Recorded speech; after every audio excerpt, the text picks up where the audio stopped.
This is our second iteration of the QTBIPOC Love, Sex, and Relationships panel, and I am so excited to be your facilitator today. My name is MINA, je m'appelle MINA. I use she, her pronouns, and I'm originally from the States, but I've been living in Tiohtià:ke for about 5 years now. I'm joined today by Tosh, Kim, Carmen, and Phoenix, who I'm going to let introduce themselves in a moment, but before I fully begin, I will give us our territorial acknowledgement. Alors, premièrement en français, nous reconnaissons que les terres sur lesquelles nous nous rassemblons pour le festival Fierté Montréal 2022 font partie du territoire traditionnel et non cédé de Kanien'kehá:ka. L'île connue sous le nom de Montréal est désignée Tiohtià:ke dans la langue des Kanien'kehá:ka.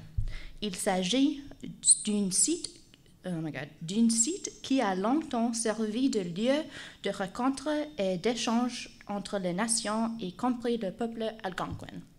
Maintenant en anglais. One small effort we as non-Indigenous people make in our space is to open up with a land acknowledgement. This is a practice we take part in because it calls us to think about where we are physically and what the history of that land is. By examining the history and understanding its current state, we get into a practice of saying the names of the land and peoples whose land we are occupying. One very small but important action we settlers and non-Indigenous people can take to become better allies to our Indigenous siblings, to understand the importance and struggle of the land back movement, and to uplift the need for Indigenous sovereignty. We consciously take this time to acknowledge that we are all residing on what are traditionally Indigenous lands. Here in Montreal, we are on the lands of the Kanien'kehá:ka people, members of the Haudenosaunee Confederacy in a city called Tiohtià:ke. We call these lands unceded, as they were taken without treaty or agreement. In acknowledging this gruesome reality and uplifting the diversity of Indigenous languages and cultures across Turtle Island, known to settlers as North America, we honor and support the work of Indigenous peoples to build and rebuild strong communities. With this, I close out this acknowledgement in an understanding that while it is important to do, it is not the end-all, be-all of this work. I thank you for your time, patience, presence, and openness of spirit. And now to our intros and our questions. So the very first thing that I'm going to ask everybody to do is to share your name, your pronouns, and just whatever you would like to share about who you are. So I'm going to go side to side. So I'm going to ask Tosh to go first. Hello, hi everyone. I'm Toshiro, Mother Sankofa. I'm originally from Ivory Coast, born in Austria, and a proud Montrealer since 10 years now. Multidisciplinary dancer and artist. And on my left. Hi, my name is Kim NINKURU. My pronouns are she, her, and I'm a multimedia artist. I'm a dancer and performer. I'm part of the House of Sankofa. Yeah, I'm glad to be here. Thank you. Hello everyone, my name is Carmen MAYHEM. Some people may also know me as Marlene or also Uncle Marley. My pronouns are she, they, and as Uncle Marley, also he. So I consider myself just a queer performer. I do a little bit of everything. I also happen to be the founder of Sweet Like Honey. We organize events for QTBIPOC who relate to the lesbian sapphic experience, and I also happen to be the mother of the sinful Kiki House of Lust. Thank you. Hello, I'm Phoenix INANA. I'm a queer performance artist. I do cabaret arts like burlesque and belly dancing and drag. And my drag king name is either Slick Hardwood, if you're Western, or Horas bin Sharmuta. That's for my Arabs. Is anyone Arab? No, Right. Thank you. You know what it means. It's funny in Arabic. Anyway. Besides being a performance artist and part of the Ballroom House of Sankofa, that's my mother and that's my sister. I have a muggle life, muggle job as like a social worker. My background is in drama therapy, so I'm really interested in arts, healing, and living queer. Wonderful. Thank you so much, everybody. I'm so excited to have you all here. All right. Let's just dive in. The way this is going to work is, well, actually, I'm going to ask one more question that everyone's going to answer, and then we're going to just kind of popcorn around and do 2 to 3 people per answer, however, or per question, however the vibe feels. So, like, you can kind of indicate to me if you want to answer the question, or maybe I'll just randomly call on you and we'll have some fun with it. But I would like to hear from everybody on this, and this time we'll go reverse, so starting with Phoenix. Could you please describe the relationship between culture, or your culture and your sexuality, and that story of discovery? That's a great question. So the relationship between my culture and my sexuality is one of friction, defiance, transformation, and rebellion. I have been raised in so many ways in very restrictive ways where, you know, being gendered in a specific way hurt me, or like having any kind of sexual desires was like not okay, not allowed. And so right now, the way that I live and the things that interest me as an artist and as a human being are about claiming space and finding my family members and surrounding myself with those people. And it's a very, very long story, but I think I'll end it there. Wonderful. Carmen? So for me, I'm Haitian. I was born here, but both of my parents were Haitian. And also my parents are very religious, very much evangelical and Baptist. So definitely growing up, I was definitely someone who was thought, because I was going to church every Sunday, that, you know, homosexuality was wrong. And then as a teenager, for sure, when I started, you know, developing certain attractions and thoughts, I was like, oh no, this is wrong. I shouldn't be feeling these things. And I try my best to, you know, pray the gay away. And so I definitely struggled with my identity for a long time. But then as I got older and got to know more people, and definitely being very involved in the arts, you get to meet so many different individuals, and I feel like that helped teach me a lot, especially ballroom. I felt like the ballroom community definitely helped me become closer and more comfortable within myself. And is it perfect? Definitely not. And I've definitely had to like find, like, eventually finding myself was great, but then it's like I feel a bit lonely. You want to find community also.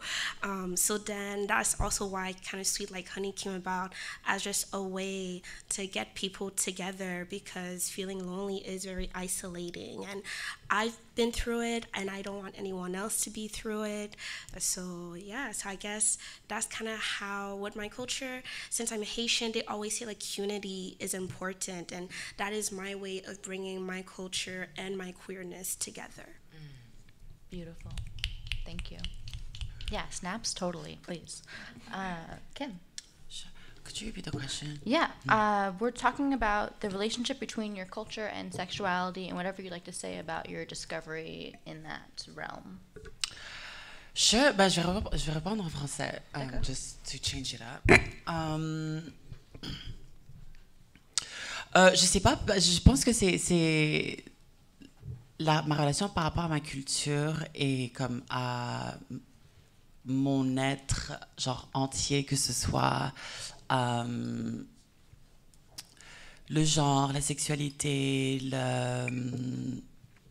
ouais, tout ce qui va avec. Je pense que ça m'a impacté directement, parce que je pense que ma culture m'a impacté directement. À un côté, je pense que comme le premier impact a été, je dirais, comme négatif, on va dire, parce que comme il y a beaucoup comme tout le monde l'a déjà expliqué, on a déjà parlé, il y a beaucoup de refoulement, il y a beaucoup de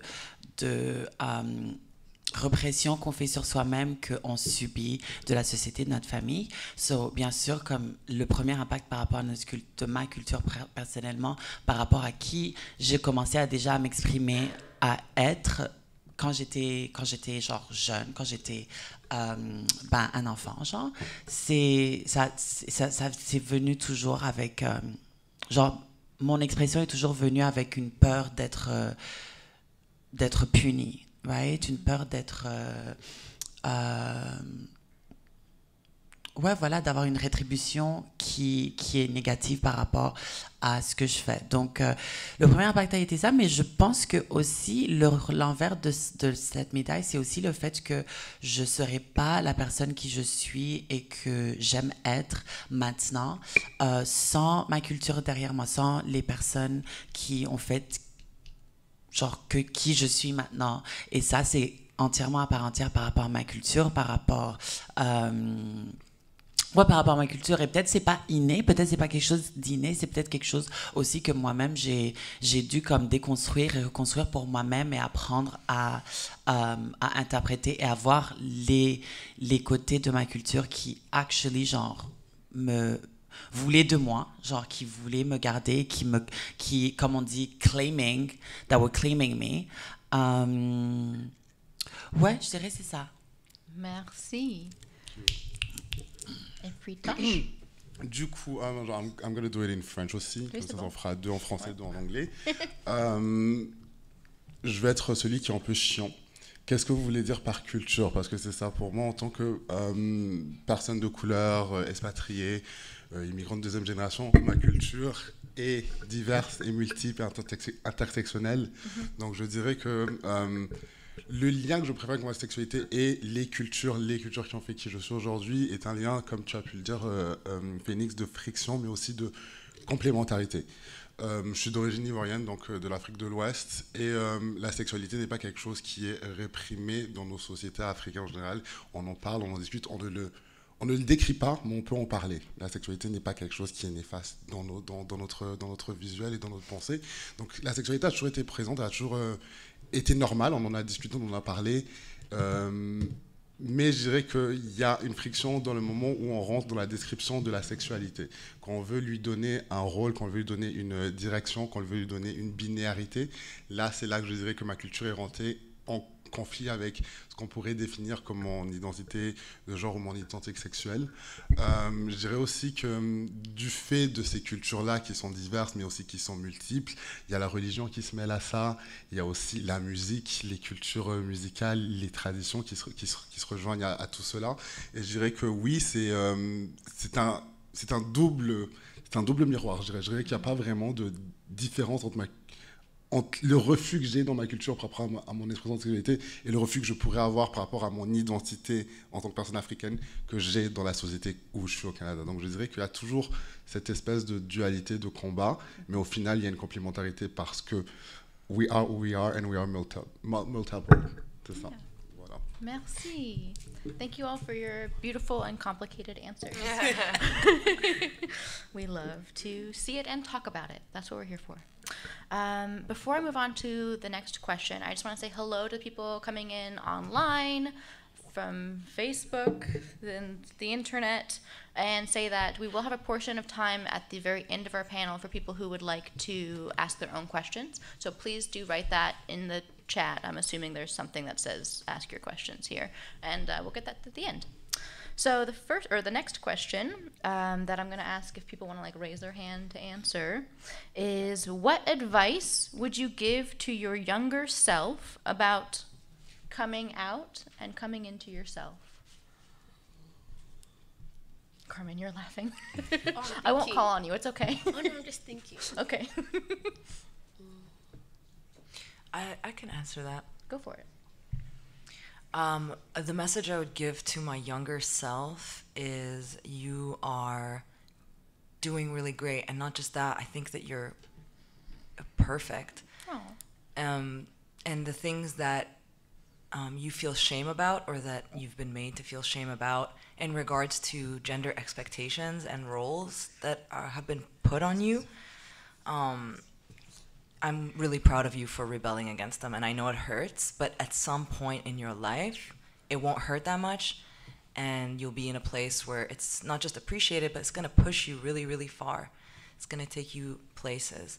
So keep speaking out, keep doing your thing, keep being angry, keep loving and keep guarding and protecting people. And I'm so excited for you to grow up and get out of the dangerous place that you're in so that you can actually have fun fucking. Beautiful. Does anybody else want to answer? Carmen, go for it. Younger me, little Carmen. Little Carmen, already first.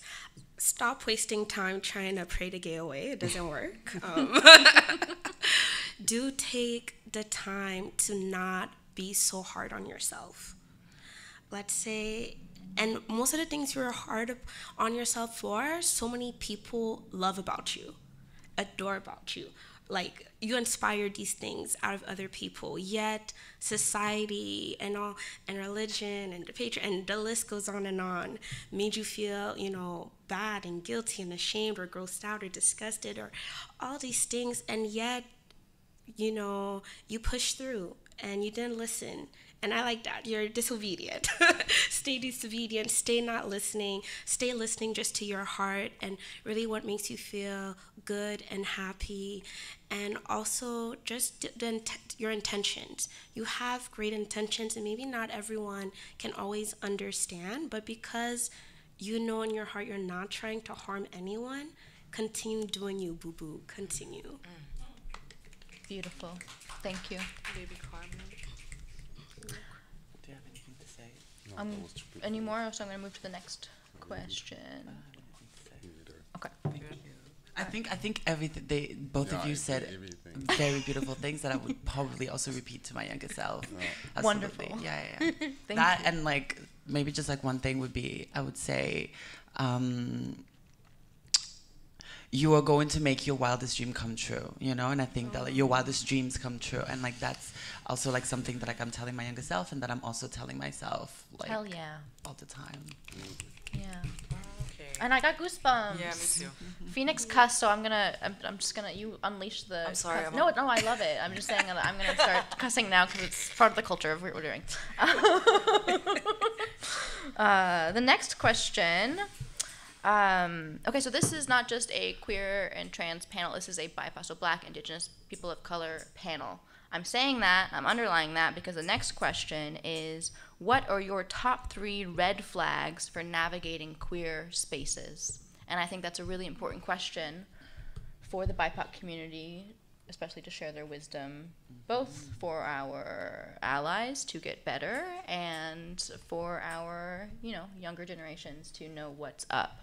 So, top 3 red flags for navigating queer spaces. And that can be nightclubs, that can be like school programs, like whatever, however you want to define that. Carmen and then Tosh.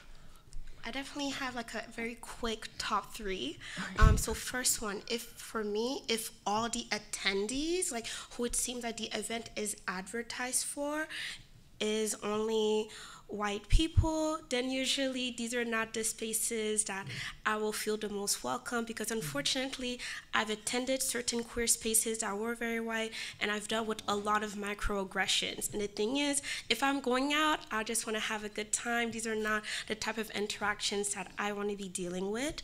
Another one is if they're not hiring any type of BIPOC artists, you're only hiring white artists, because then clearly that tells me you're not even thinking about the rest of the community. You're only, again, trying to put money in the pockets of only a certain group of people, and I myself cannot support this. And the last one, if the space is not inclusive to trans people. I don't even think I need to elaborate on that. Beautiful.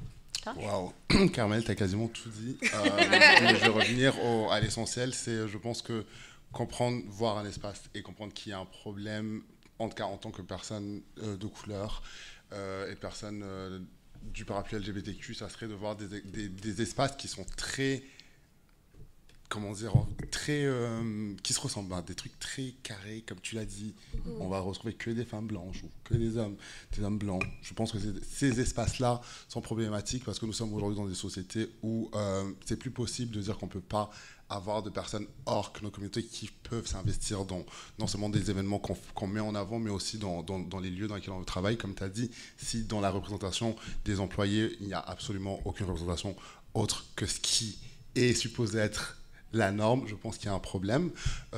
Ensuite aussi, que ce soit dans des espaces aussi qui se diraient féministes, mais où on retrouverait que des idées qui seraient recentrées ou des concepts qui ne concernent qu'une population précise, privilégiée. Je trouve qu'il y a aussi un problème à ce moment-là.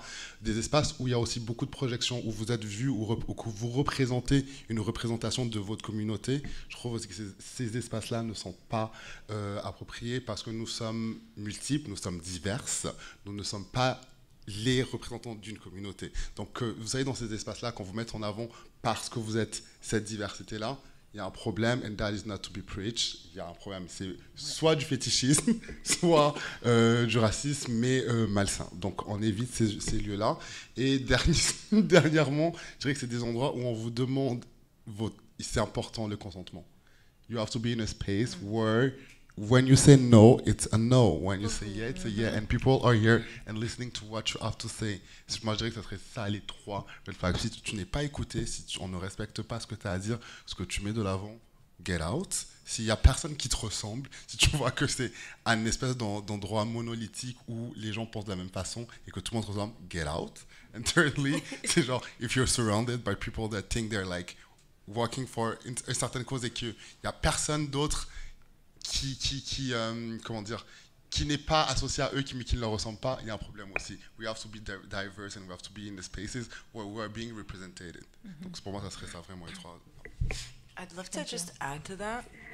Yeah. I think you really said it all, but I want to add that if the space, or let's say it's a performance event, if all I'm seeing is not just white people, but a certain body type, like all skinny, you know, like, or like one type of body, if you know what I'm saying, like regardless of how the person identifies, like on a gender spectrum, that's like not something you can assume, but I want to see different bodies in the space. I want to see fat people, I want to see old people, I want to see people with hijab, and I want to see, like, you know what I'm saying, like queerness is not, when queerness is like made to seem like one type of product, I feel very like, you know, very suspicious of that. And the other thing that I like, so in terms of red flags, is like if a space is apolitical, like very neutral in terms of something that's happening in the world, I think that that's fucked up. Like, say we're going through a pandemic and a party's happening, but they made no mention about safety or anything like that, or like let's say you know, a party's happening on occupied territory, or it's got a group of people who are maybe having beef with another group of people. I think statements need to be made, thought through, spoken with the people who are most affected about that issue, and not be apolitical. I think that is really disheartening, because at the crux of queerness for me is political revolution. Beautiful. Yes, all the snaps. All my family over there. It's good. We love a wholesome family vibe. That's what we're here for. I just want to add something. I think that everybody said like very accurate and very meaningful red flags that everybody can kind of like use. I would say that like for me personally, it because of my experience, my human experience, because of like the person that I am, for me like spaces that are when like the people who are at the kind of like in the organization kind of like level of like spaces, whether that's an event, like you said, like a performance or something, I think that like the idea of having Black people and other people of color in front of, let's say, camera or on stages or on your what do you call it, posters and things like that, like having us being like faces, like without like actually like being the people who are making decisions, people who are actually like leading where an organization or something is supposed to be going.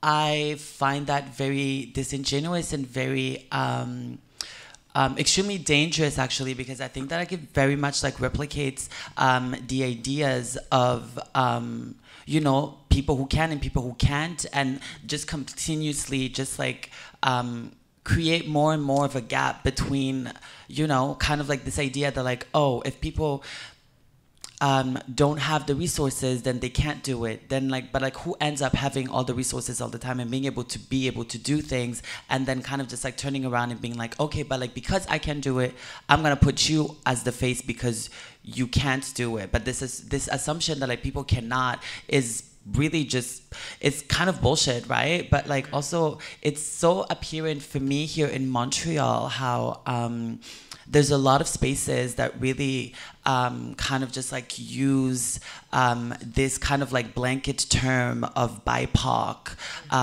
as like a safe ground for any kind of critiques or improvements about the work that they do, because they kind of just like throw around this blanket term of like BIPOC, but like never be having like an actual substantial amount of like Black people or Indigenous people who are in the spaces of like organizing and actually making the decisions. So it all ends up being kind of just like very colonial in the way that like it's like certain spaces can be shaped. And that makes me kind of uncomfortable. Hell yeah. And a lot of spaces are like this, and I kind of don't like that. Yeah, that's a great point to point out. I want to also say that this is like, as everybody's speaking, I'm like, this also applies so heavily to like literally any other place. I'm thinking particularly of like the nonprofit world and what makes a place like inclusive and so on, and just all of these words of wisdom can be spread out into so many other walks and areas of life. But because we love a compliment sandwich, the next question is talking about green flags. Yay! So if anybody wants to share green flags for spaces that maybe not necessarily like the exact opposite of what everybody just shared, but like if there's something else that you want to add that's like this makes me feel amazing and I know I want to support this because... Green flags, I would say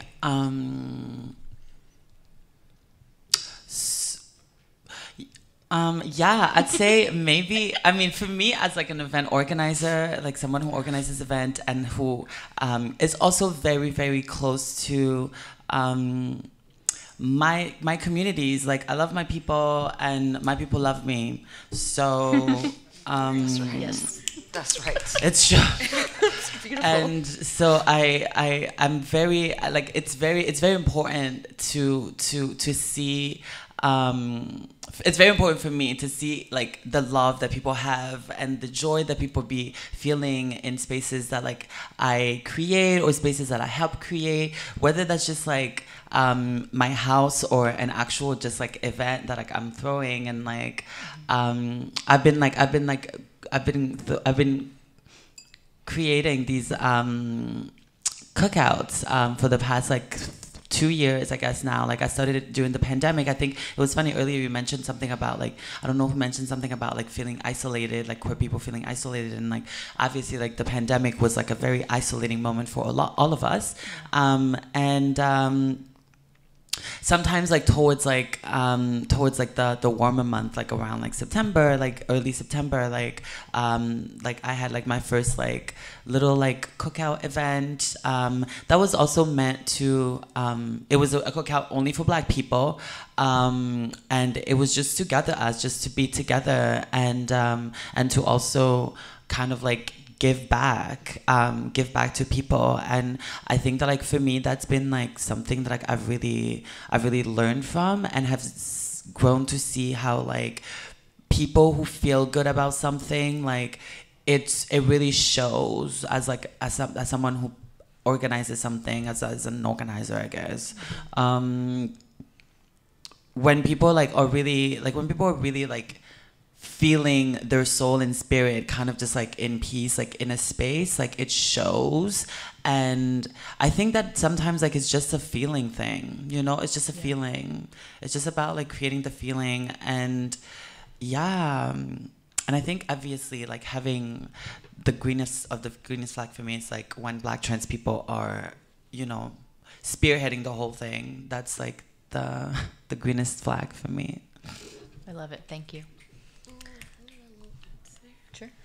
Okay, I have a few green flags. So for me, one of my green flags definitely has to do with like the intention of the event, because as Kim says, community to me is very important. It should be about gathering people, bringing people together, making sure people are having a good time, they're able to create bonds, meet people, network, and, you know, go home later feeling happy that they went there. Because I will say there are events where they want people to come, but it looks more as just for money, as if we're just trying to enrich our own pockets. We're not really trying to do it for the sake of community, for the people who are attending. And these types of events I have a lot of issues with, because oftentimes when you don't do things with the intention of the community, there's certain things that you do not plan for to protect and make sure and for the safety of your guests. And then oftentimes this is where these events can become a bit dangerous and at risk, and a lot of things can happen, and then it can, and then there's no accountability either, because the people are like, well, I got my money, sucks that you guys didn't have a good time, but like next event come through and I do not tolerate this. So to me, if I can see that your event is intentional, it's really for the people, you want people to gather, and normally once it's those types of events and people go, they have a great time, and I feel happy to go to these events. I feel good, I feel uplifted. Another one that's just for me is like when I get to hear the types of music that I like, because as a queer person, it's not everywhere. Let's say for me, for example, there are certain areas in the village, they're not always my cup of tea. I love Lady Gaga, I love Madonna, but this is not what my hips and waist want to dance to. Meaning I want to hear music that really sets my soul on fire.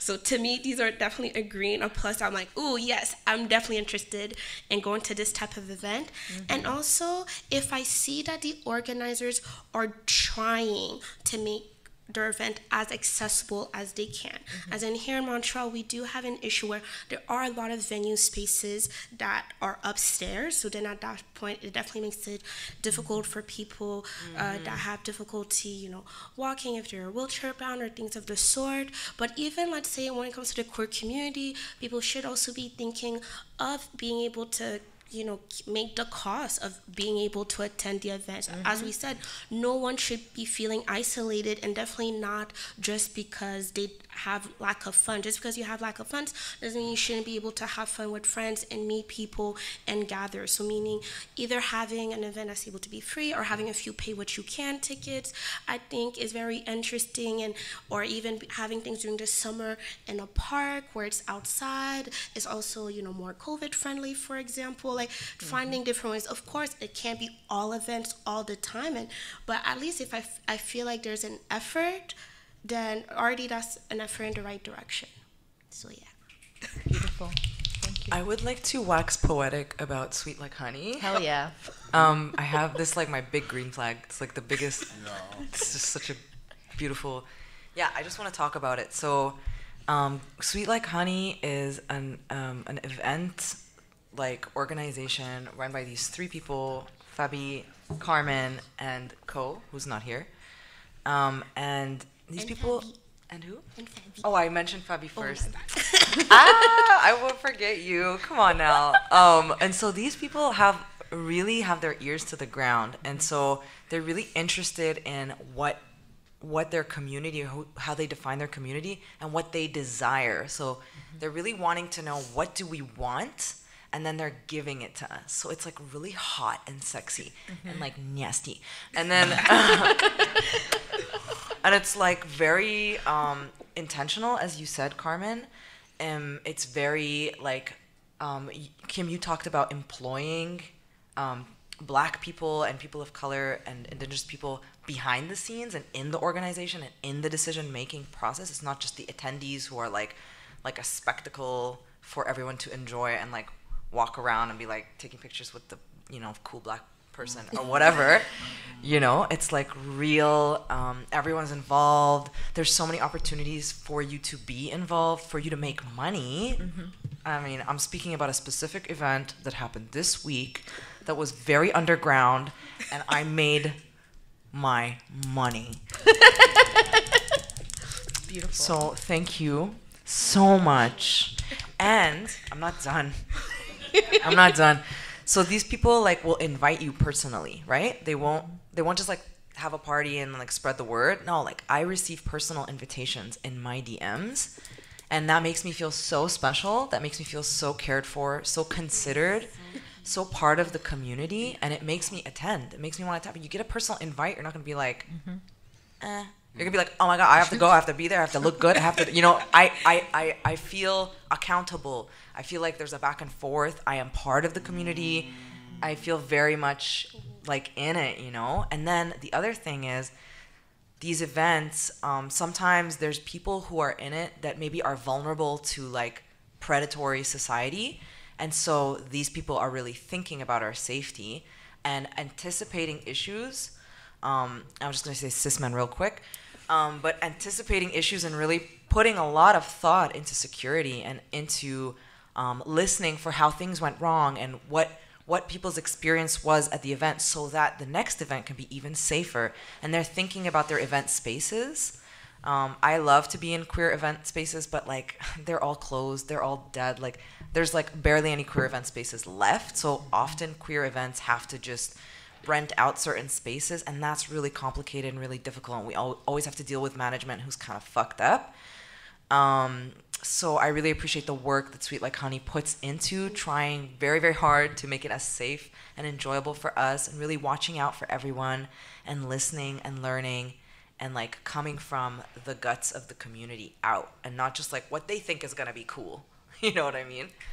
Yeah, and they're like helping us match international underground queer events, like in New York, lesbian events that have never happened in Montreal, or like have happened maybe a couple of times, and it's just not enough.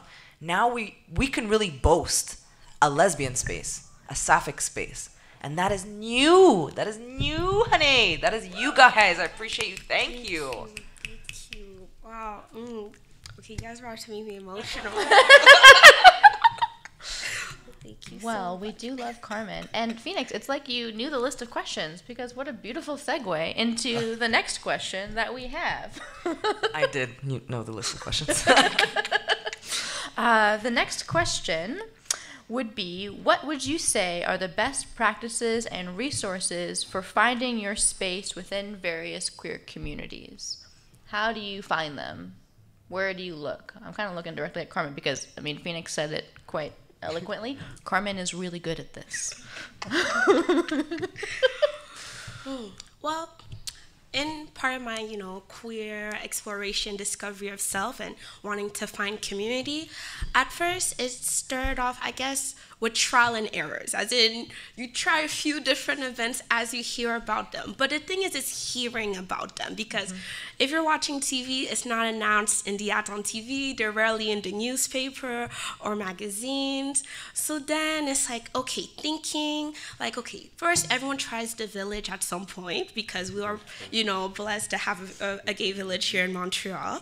Then and then maybe there you might meet one or two people that, you vibe with, you click with, and then you're like, okay, but like, where do you go? Is it only here?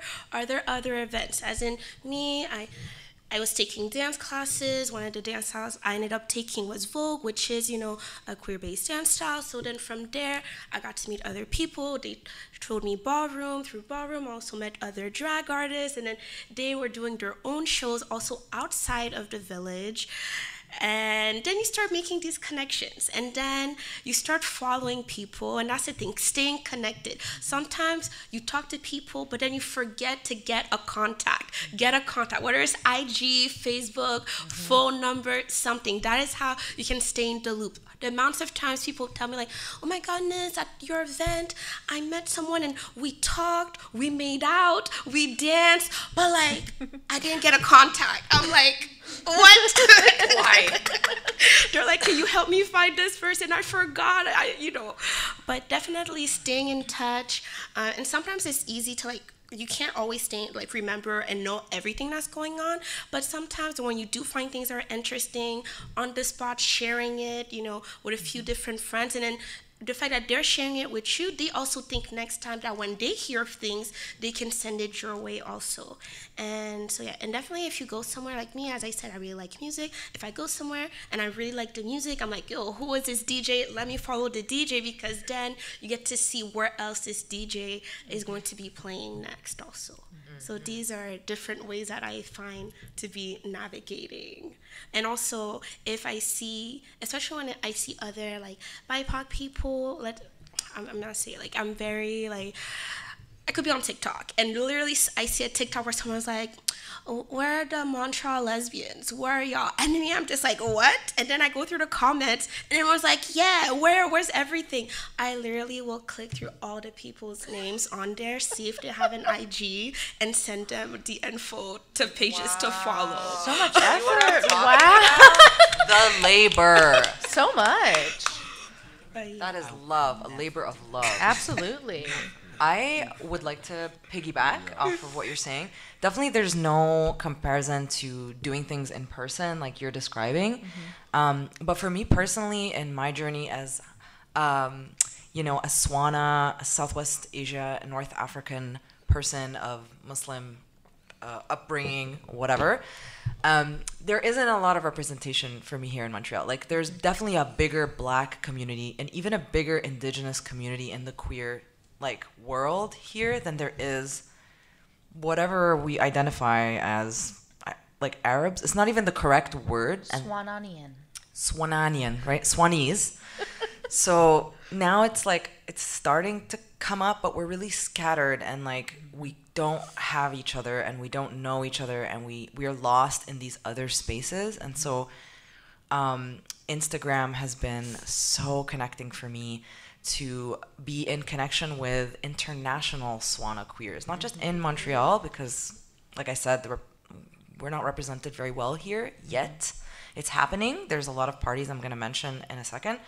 But yeah, Instagram connected me to, like, international queer Swana, like, superstars, and gave me a vision of what it could be here. And I have become a mother to so many Middle Eastern, North African people, so that I'm able to create a little bit of a pocket or a circle of community within all the other beautiful communities that we are, like, privileged enough to participate in.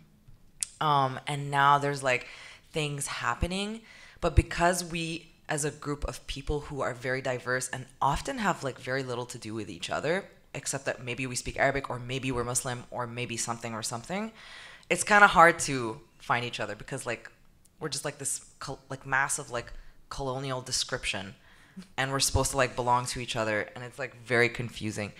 But still, even though it's, like, colonialism that has brought us together, like, it is very important for me, at least, and a lot of people, to be connected that way, because we have a lot of similar issues that we're all unpacking in terms of, like, religion, in terms of you know, the variety of skin color that can appear in that region, et cetera, et cetera. So Instagram is, like, the queer diasporic ether space where everyone can match and meet, and then everyone eventually moves to Montreal. So, right? Tasha or Kim, do either you want to add to this? Well, that was perfect. Everything was said. I'm gonna just talk from my experience. I use a lot of Instagram because when I moved to Switzerland, to actually connect with queer and actually the Vogue community too, it was very important for me to, like, have that platform. Twitter have been helpful too. Twitter is, like, for me, one of, like, the biggest source of inspiration and connection with people. Another thing that you said, it was towards Instagram also, it was when I started dancing. I remember my coach telling me, if you want to do something, you watch and you see what people that you're looking up to are doing. So that is actually one of the other key that I would give, is, like, having those portal of dreams that you, like, projecting within those medias, and you can, like, project yourself and see that the picture is bigger, you know. You're not alone, that there is other people that think that may actually think like you. So yeah, go for it. Instagram, Twitter, Facebook used to be a thing back then, where Kim and I were like teenager and we like screw to like see what was going on into the city, seeing who were the DJ that were mixing, DJ of colors, where the people from the community were like going out and like trying. As you said, it's basically a puzzle. You try to like link dots and keep the contact with the people that feel and that want to see places where you're being represented. So yeah, Facebook, Instagram, Twitter, and yeah, connect with people that look like you and that want to try new stuff out there. Because we are stronger together. Hell yeah. And people are reaching you and looking up to you too. So that's another component. It's like we're looking for our role models, and then there's other people who have found you and are like, thank God, you know? You all know. Just to say. I'm going to just quickly drop, yes, please follow Sweet Like Honey on Instagram. You can also follow something called Lust Cove, which is another QTBIPOC burlesque, drag, performance art, you know, a lot of naked people thank you, on Instagram for events, specifically in Montreal. Does anybody else want to drop any handles real quick? Yeah, I don't know if there's anyone who's like of like Muslim or Arabish kind of identity, but there's Haram Party. It's very haram. It's very nice, very sexy. And there's Laylit. It's very lit. Laylit Party. Those are the two like parties that I can think of. And I think on Instagram there's also Queer Swana. Oh yeah, Queer Swana, thank you. Yeah. Look at you knowing everything. Beautiful, beautiful. Tasha, Kim, do you guys want to drop any handles? I guess you can follow me. Yeah. at sister_Bettina. Yeah. Yeah. I'm a resource. Hell yeah. I actually am now. Like seriously though. Big time. For real. Well, moi je veux dire, if you follow Sister Bettina, you will find me so you can see what we're doing. Follow Sankofa too. I mean, like, we used to post a lot of stuff about the community. We are starting back to it. But yeah, il y avait quoi d'autre à Montréal? Seriously, in Montreal, it's been a minute. Sorry, guys. So I'm really not going to, like, come up with names because I'm not being following That's what's okay. going on in the city. Sorry. It's been a pandemic. I'll just add two. Yeah. And this is, so we've mentioned different ones, but this one is specifically for the Asian community, the queer Asian community out there. There is Sticky Rice Magazine. Recently, they had a whole queer Asian festival, a whole 3-day, and they're planning other events, and they have an Instagram page. And one that's new, it's Lovers Boulevard, LVRSBLVD, and they're hosting, and they're Asian people, Asian DJs. They're having their first event like August 13th, next Saturday. So yeah. Wow. And then, hang on, there's also Full Circle, obviously. Yeah. Yes. Full circle.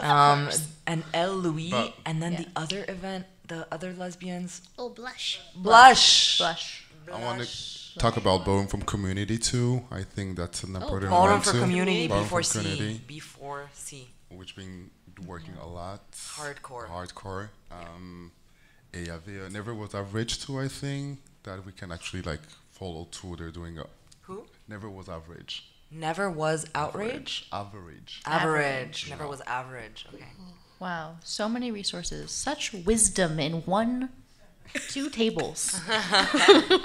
I love it. Thank you all for sharing. And maybe we can like, you know, pop them on maybe Full Circle's Instagram or something. We can just like put them there and direct them there. I do want to also just say, you know, shout out to Full Circle, which is a nonprofit here in Montreal that focuses on QTBIPOC youth and young adults. And Full Circle, in collaboration with Press Start, which is another nonprofit here in Montreal that focuses on marginalized youth, is how this panel came together in its first iteration. And I just want to say thank you to Sam for doing that. Yes, thank you, Sam.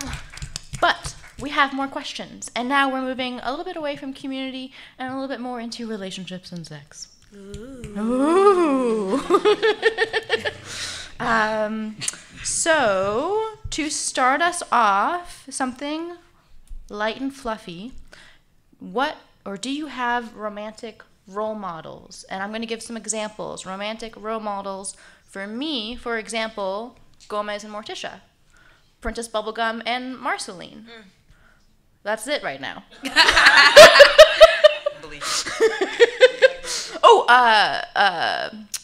Mermista and that little sailor boy she bosses around, and Shira. I like cartoons a lot. Yeah. That's my type. Anyway, romantic role models that you look to as queer people. Take your time, or not. My parents. That's a joke. How dare you? Imagine.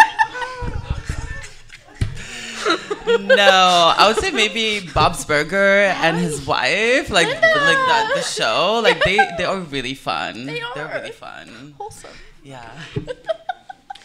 I think it's a hard question because I've never had romantic models growing up, especially models that I felt were achievable for me. And so I have been navigating the world without any role models. But I do look to my friends who are in beautiful relationships, and I do see them as role models, especially Fabi and CARMEN. Yeah. So cute. They're like a wonderful couple, and they do a lot together, and they work together, which is really a dream for me. Toshiro and Marc-Antoine. Marc-Antoine is like a really supportive, like, performance boyfriend. Aww. And I want that for myself because I'm a performer, and it's just not easy to date a performer. Like, you're carrying bags, you're showing up at venues, you have to babysit the dog. Like, it's a lot, and I want that for myself. And also my friends who are not here right now, but Michael McCarthy and Les Blow, they've been together for fucking ever, and they're just like this hot gay couple. They're just so sexy, and they have a house, and they like live the dream. So I want that shit for myself. Yeah. Thank you. Anybody else want to add role models? I don't want to know if the role model is the best, but a relationship that I feel like that I enjoyed seeing develop, but it was through a movie. I don't remember the main characters' names, unfortunately, but if anyone has seen the Japanese lesbian movie, The Handmaiden, and you're just like, huh? This is the romantic role model? But to me, it's just they do have a happy ending, which is not common always in lesbian sapphic movies. But also just the fact that they came up with a whole plan together, and like ended up they were about to get scammed, but they flipped it around to scam other people, which but to me it was like the teamwork, the partner in crime, the kind of like a ride or die, it's like us against the world type of thing. And oftentimes when you are in queer relationships, it does feel like you're almost against the world due to what society is saying and doing. So I guess to me, it's kind of that, being able to see queer couples have a happy ending, working together, and showing that they can succeed, they can be happy in the end. So yeah. Beautiful. Il y en a, mais c'est moins intéressant parce qu'ils sont pas queer ni it's like straight cis role models that we all have, malheureusement. Mais bon, les Obama, of course. Oh, of course. Les Obama. I mean, like, power couple, working together, showcasing knowledge, showcasing class, their children too. I mean, like, c'est une représentation qu'on n'a pas souvent eue, et c'est une représentation qui, malgré qu'elle a été souvent scrutée pendant longtemps, n'a pas flanché. Et je trouve que ça, c'est impressionnant, avec tout le amont de regard puis de pression que ce couple a pu avoir, qu'ils soient encore ensemble aujourd'hui, qu'ils soient aussi solides. Pour moi, c'est une inspiration. Surtout à ce niveau de carrière, je pense. De réussir à garder un couple aussi ça. Respect. Absolutely, yeah. Thank you all. It's interesting, the first time that we asked this question, a big thing that came up was how there are so few examples of romantic role models that we have, especially as queer people and as queer BIPOC people. And so I like talking about it highlighting that most of these people, well, you guys named real people. I name mostly cartoons. Still valid. It's still valid. But I like to highlight it as an important thing to look out for, not just like as the individuals, real or fake, but for the qualities that we're looking at in these relationships that we value so much, and why. Another, I think, good power couple is Every Lesbian and the Moon. Why you gotta get me like that? I'm getting us all like that, yeah. Okay, moving on to our next question. This one's kind of spicy. And I'm going to say it's spicy, and I'm going to also remind people online to please write in your questions, because I'm getting towards the end of mine. But the spicy question is, do you have a sex bag, and what's in it? Yeah. Now you're being like, Yes. I know. I don't have sex. Sex who? Halal over here. Strictly. Have a sex I'm bag? starting. Anybody. I mean, whoever wants to go. You can think about it. Let me start. Oui, j'en ai un. D'accord. Qui peut varier de taille. Mais je dirais que dans le sac de base, il faut du lubrifiant, des condoms. Tu vois les petits trucs pour chatouiller là, c'est comme ça. The little feather thing. All right. That, des gants, of course. And yeah, people going. Et quoi d'autre? Du parfum. Most important, déodorant. Yeah. Et des vêtements de rechange, genre vêtements de rechange. Non, ouais, c'est ça. Hi, mom. Next person. I don't mind sharing. Okay. So I guess my sex bag is more like when I'm like going out of town with, Fabi, for example, since we already said my partner is here, but she is here, my girlfriend's here. So definitely part of our sex bag, it's going to sound weird, but we call them our children, which are our two straps. Okay. Who have, and yes, and we say children because they do have names. We'll really be like, did you pack Kara and Winky? And it's like, oh, yes. And then both of them also vibrate. So because of that, we need to always make sure we also pack their charger, because you don't want the children dying on you mid-use. Of course, lube. Lube facilitates. Lube is important. Water base is best. Exactly. We always have like a little rag or two, because post you need to clean, wipe. It's very nice right after that you or your partner goes and warms it out with hot, warm water. Very soothing, especially if you're into rough fun. And then after that, you can have a little bit of anything else. Like we have like, sex play cards. Sometimes if you just want to switch things up. Sometimes. Yeah. You guys have these? Yeah, sometimes dice. Some people have playing cards. We have both. Also, sometimes we're into like oral stuff, so food. Like sometimes like honey. We like alcohol also. That's usually also in the bag. I think it was really funny. One time we got to this hotel and they're like, no, let us take your bags. And literally he was like, oh, this is the fun bag, because he could hear like the bottles going clink, clink, clink, clink. And then we had the same person like help us when we left. He's like, oh, I guess the bottles were drank. I was like, yes, they were. Oh my God. And you do not have to drink to have fun, but for me, it just helps. It adds to it. So yeah, I feel like these are like the main stuff. That's a big bag too. That's a big bag. Amazing. Yes, we like to stay prepared, because We love being prepared. Yeah. Wow. Beautiful. I am so unprepared, you guys. I just show up with like courage and determination. I'm like, here I am.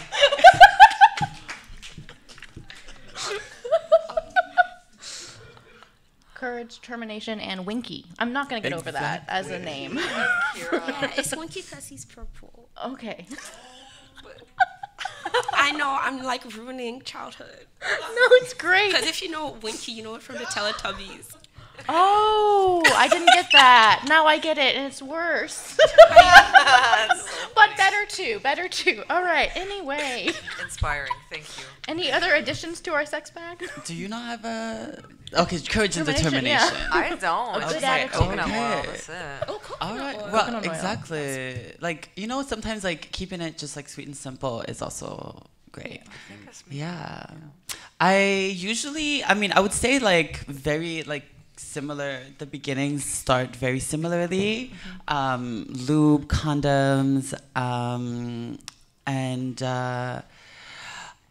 I have like I always carry my vibrator everywhere because I'm like, hey, just I'm gonna just gotta care for myself I at do know, any yeah. moment. But also I also feel that like it's like always like it's fun to like add like a vibrator like having sex with someone. Like I don't like I think that like that there's like people who have like a hang up around that, and it's like for them it's like, oh, I'm not pleasing you enough, but it's like, no, like why could we have 100 when we could have 150%? Right. You know, like let's just add it up. Maths. But anyways, math, exactly. Some restraints, like I like some like rope stuff. Yeah.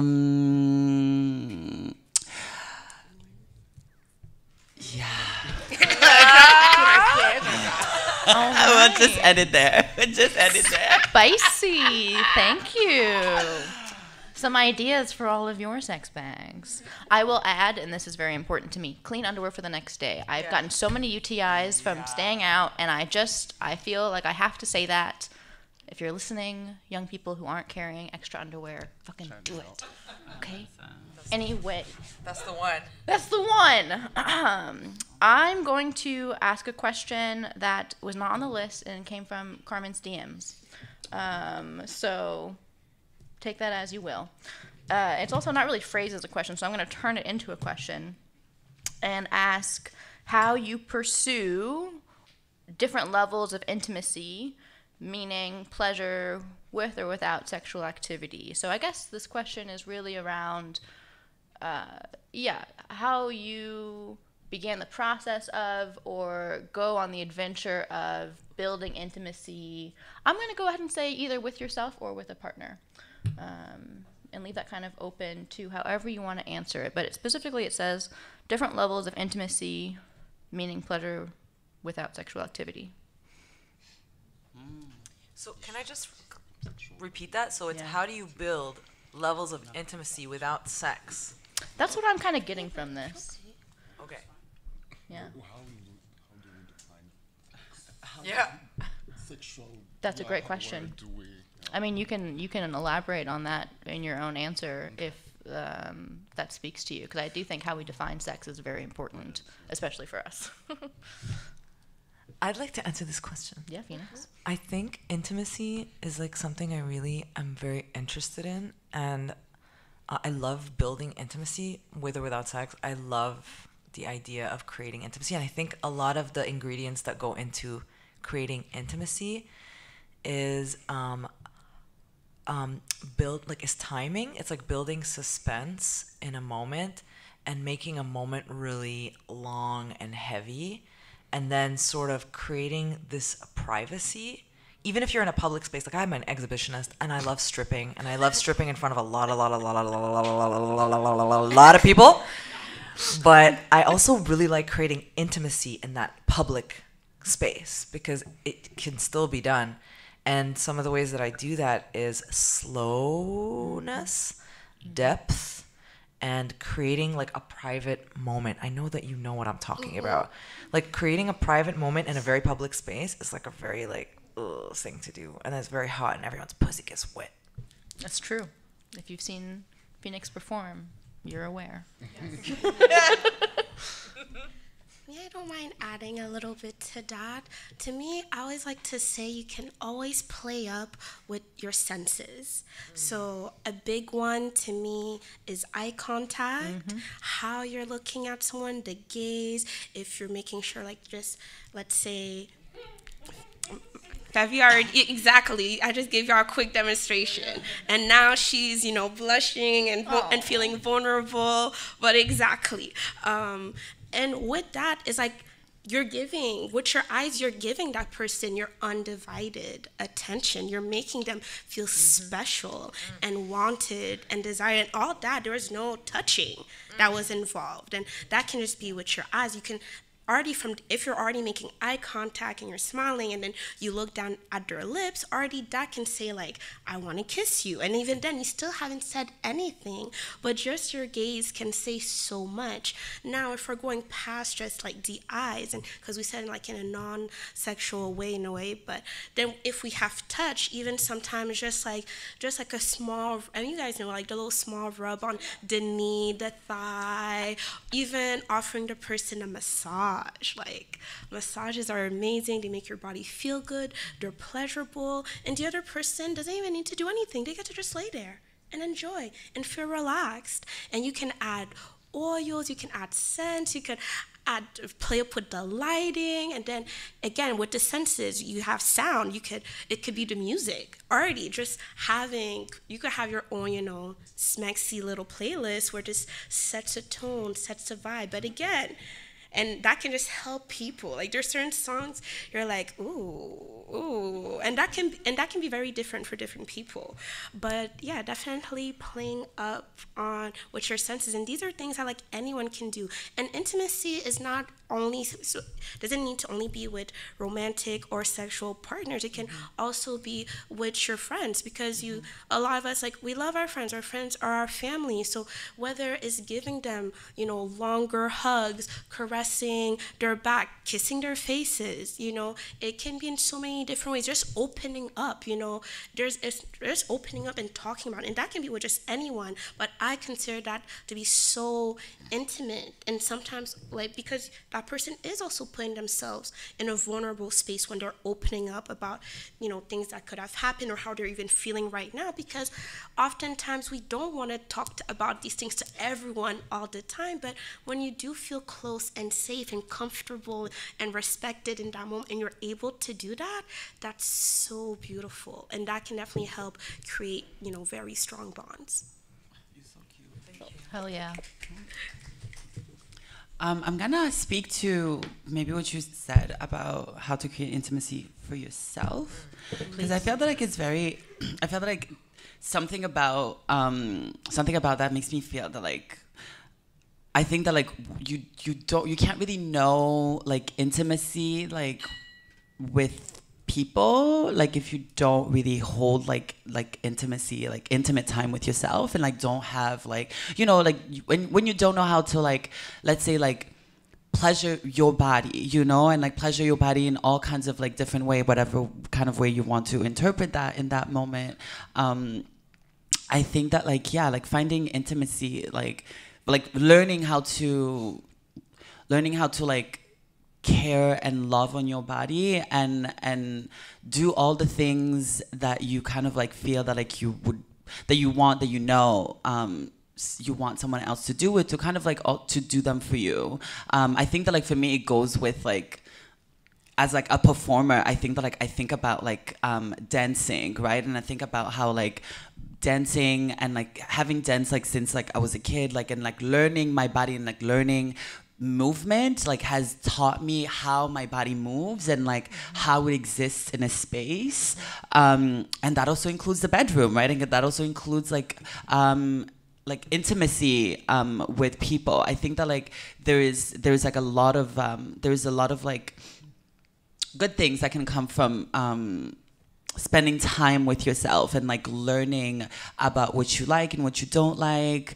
And yeah, I would say like maybe like 2 tips. Like I think like use like like I would say, I think that like that's maybe something that can be like a lot for people, and I think that that's very like understandable, and I think that like people have various relationships with their own images, but I would say like I feel like mirrors are like a really great thing to kind of just like look at yourself. I think like one exercise that like I do a lot like is like waking up in the morning and like really staring at yourself and like looking at your body and like really kind of and not necessarily like forming an opinion or like doing anything that has to do with like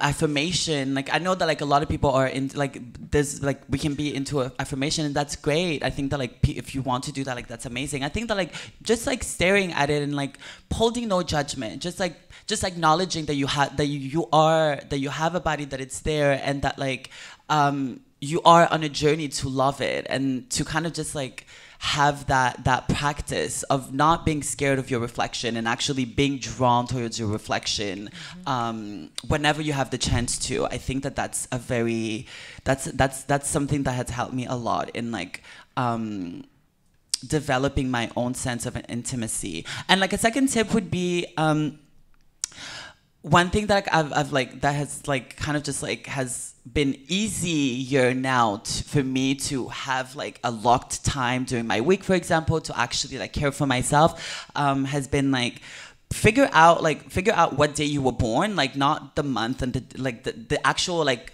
Monday, Tuesday, Wednesday, which day it was, and just like call that your weekly birthday. Aww. And like every Wednesday, if you were born on a Wednesday, like you do something nice for yourself. Like I was born on a Monday, and like every Monday is like I take really, really nice baths. Like I light candles and like I put some bath salts and like have like some music, some wine, and I just like chill in my bath for like hours. And that's like my nice little thing that I do for myself every Monday. You know, it doesn't have to be something big, but like it's just like something that you do every week. And like when you don't do it, you actually feel it. You're like, oh wait, like I didn't do this thing. And you're like, you want to do, like you have the urge to do something nice for yourself and something that feels actually good, you know? Like I would say maybe like if you, like I would say like again, like maybe kind of like go towards like intimacy things. Like I would advise maybe like not necessarily being like about like a binge shopping. Although if that's your thing, like you can also indulge in that. But yeah, just like something that feels like intimate and nice for yourself. Thank you. Beautiful. Thank you all for your answers. I would add, for me, intimacy, and again with the self, which I'm totally taking that birthday a week, like hello, but stimulating the mind. So I read myself poetry. I know I'm a nerd, but it's really important to me. Or like cooking myself a nice meal, and it's really connected to my ancestry as well of poetry and food and connection, and that's getting to know myself and building intimacy with myself. And I've got some commitment issues, so starting with the self is a lot easier for me than with other people. But just to add, like, mental stimulation along with the other senses is I think really important. I have one more question from Carmen's DMs. That should be like, that sounds like a name for something. It's just like a podcast. Yeah. Carmen's DMs. I love that. It's pretty good. Coined that. But this is, I think, a really, it's a good one. How do you deal with the over-sexualization of queer bodies? From the crowd. Do I deal? Yeah.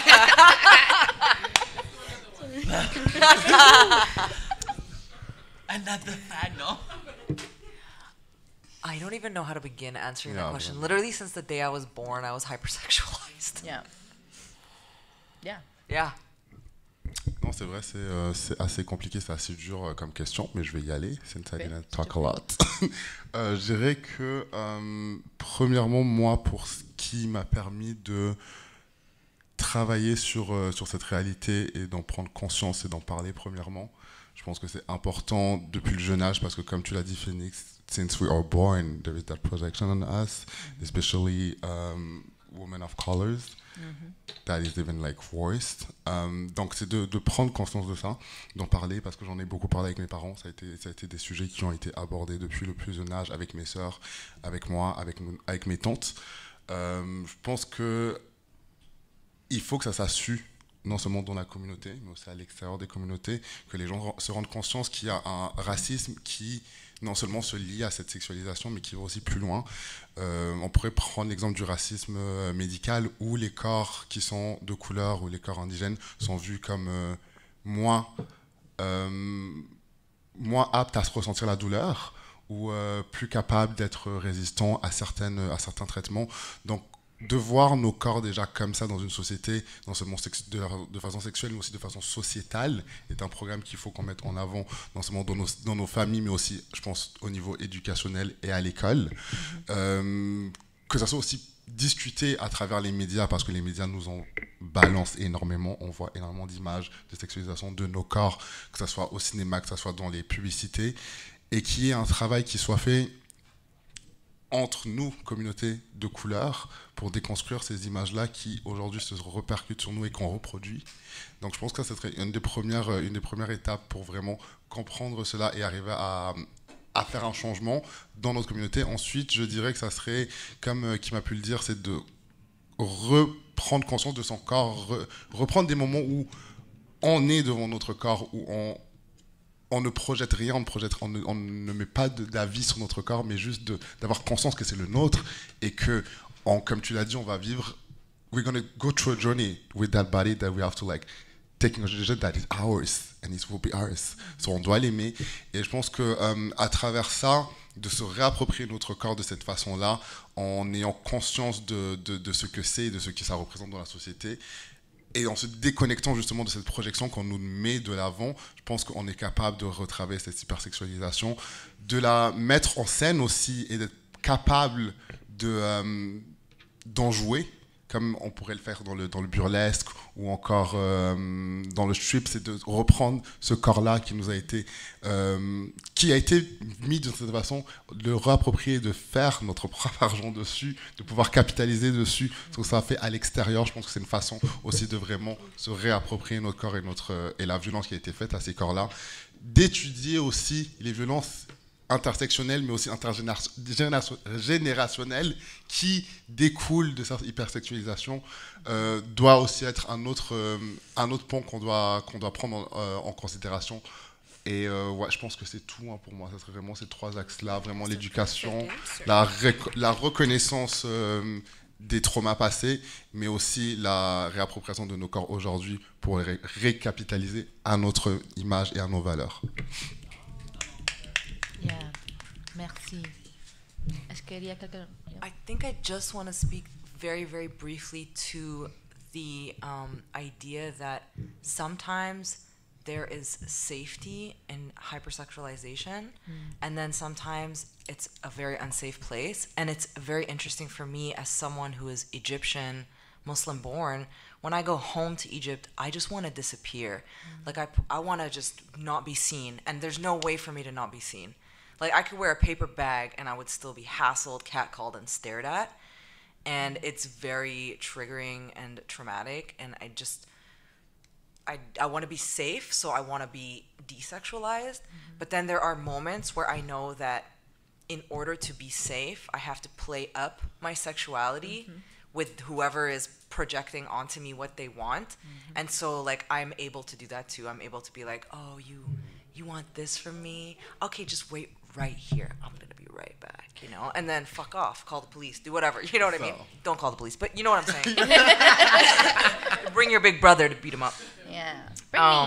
Bring your little daughter, amazing daughter. But yeah, just the idea of like here in this form that you get to see me in as Phoenix, I'm like really expanding my sexuality and like really living it and like and going as far as the limits of it are and really enjoying taking up all that space and like doing what I want with my body hair and whatever. And sometimes I feel very dysphoric about the curves of my body because I get gendered all the time, and sometimes I don't feel that gender. But that's what it is. But then when I go home, it's like I really want to cover up So I don't know what I'm saying about that. I just wanted to mention that because I think a lot of people in this room know a little bit about that. Yeah, thank you.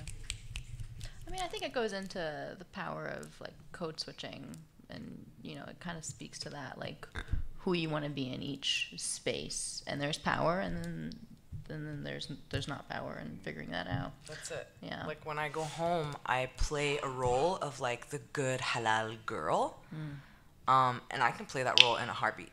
Like you would be surprised. Shocked. Thank you. You're looking at me. I could definitely add just a little bit because I do find that both of these answers very well. And I guess just for me, especially since I've been very curvy from a very young age, and the same, I almost feel like I've been hypersexualized since, birth, and still to this day.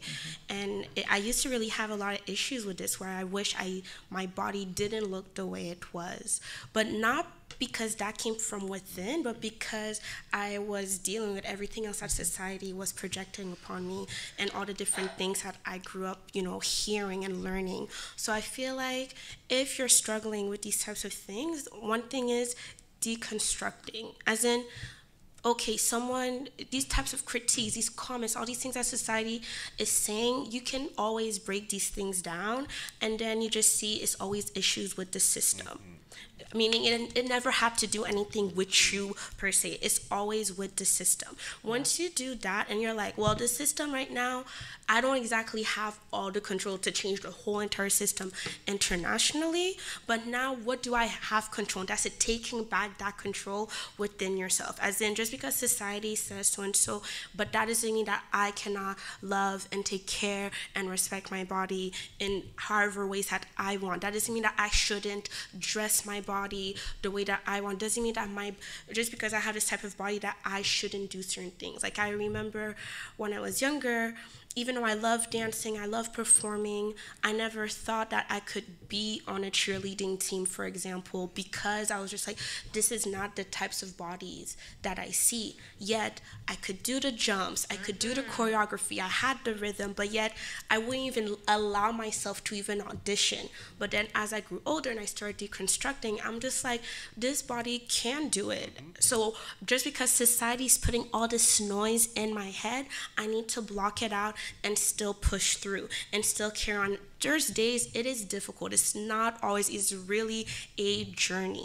And then, but the thing is, the more you feel comfortable and the more you're, certain days it's not as hard, and you also realize that so many people also, they just see you living and existing and they're like, I want that. I want this confidence. I want, this ease of self that they see. They might not always know the struggle, but still, so kind of taking back that control, how, you want to showcase your body, what you want to do with your body, not also allowing people to just say whatever they want about your body, which I know is not always easy to speak up, but that's something that for me, the more comfortable, and I feel like that is my way of also not just by existing, you are already fighting the system, but then using your voice can also push it further. The messages you're saying, as in, let's say me, with the intersectionality, there's so many different things I can deal with, but let's say if I have some man who comes up to me in the street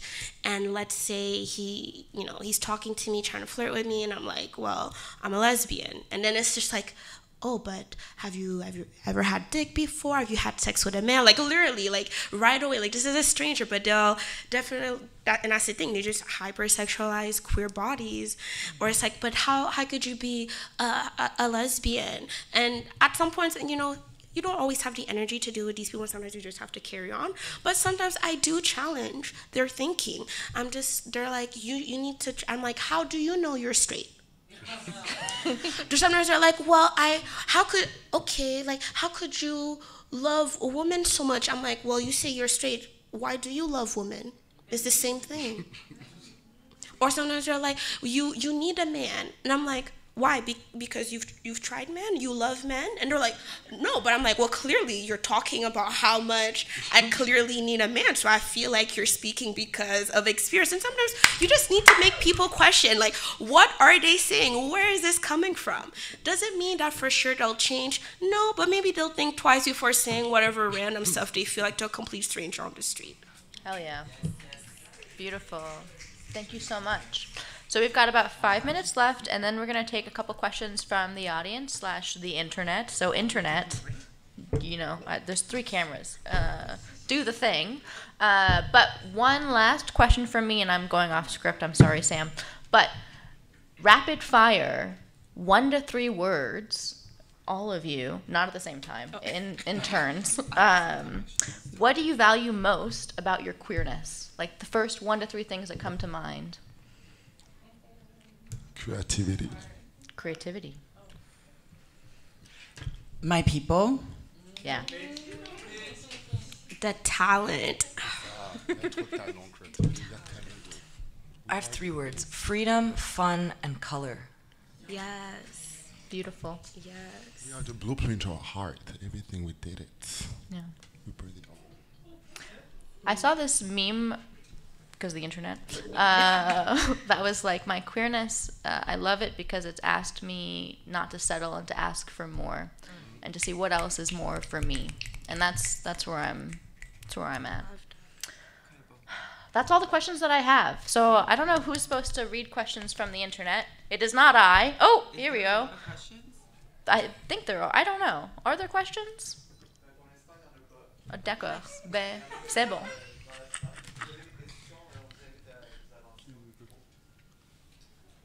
I'll just say you got like a wealth of some serious resource knowledge here. You have a question? Yeah, come on up. Or I don't know how you're supposed to do it, but yes. Hello. Hi. I just want to say that as people from global majority, artists and queer who you are here, I'm just going to have a wild guess and say you're familiar with trauma and being traumatized, and not as a child necessarily, as an adult. My question is very similar to the previous question about over-sexualization of queer body, but this is about over-exotification of your body, of your work. How do you separate yourself or your current work or your future work from the trauma or the exotification that they project on you based on, let's say, one time that you talked about it or one work that you created? And how do you reconcile with that continuing happening for being more creative for future work? Good question. I would say like advocating for yourself is definitely like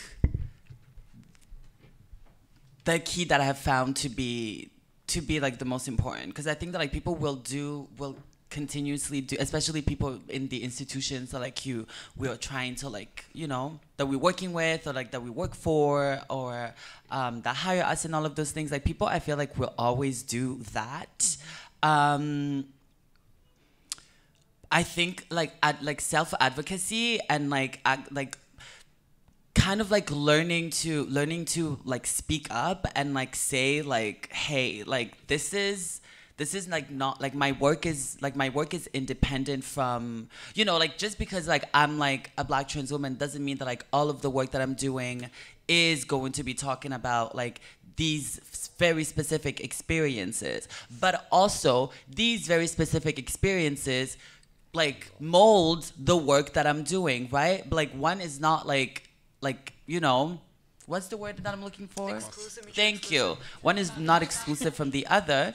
But I think like what has helped for me has been really kind of like putting my foot down and being like, you are not allowed to like talk about my art. First of all, if you don't relate to it from like a place of experience, you need to approach it with a lot of reverence and respect and preferably a quiet mouth, you know what I mean? Yeah. Just like very much kind of like, I think it's very important. I think because the realities are like people in like whatever industries that like are art related, people will always exotify and kind of just like fetishize non-white experiences, right? In all kinds of contexts.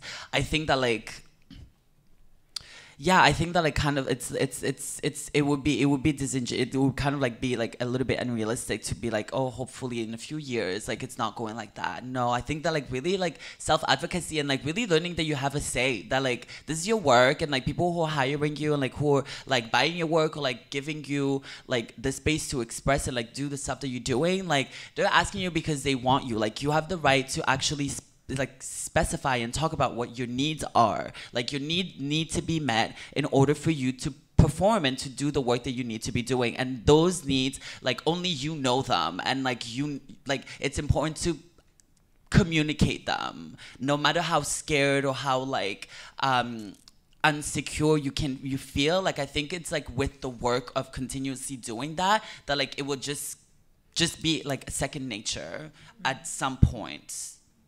Hopefully, yeah. I just want to say that Kim was one of the people who taught me about this idea that I don't belong to my public. I saw Kim do a performance many years ago in a very like, we were both booked for the same show, and it was mostly a white space, mostly a white lineup, and Kim got up on stage and said, I'm about to perform something, and all the white people in the room, this is not for you, don't come up and talk to me about it. Beautiful. And I never heard that before in my life. I didn't even consider that. Like it hadn't even occurred to me that would be something I don't want, and that I could like demand or not demand. So thank you so much. That was very forming for me. It actually changed my life a little bit, changed my performance career. And in response to that question, thank you for the question. And hello. It's nice to see you. I used to perform in a way that was like sort of apolitical or neutral, whatever. I was performing with a white gang of people who were like very nice Newfoundlanders, but I was doing Canadiana. I call it Canadiana because it's stuff I had to learn, like Kids in the Hall and all these people I didn't know, and I had to like sell this brand of humor and this brand of performance, which I did. I slayed. Yes. I slayed.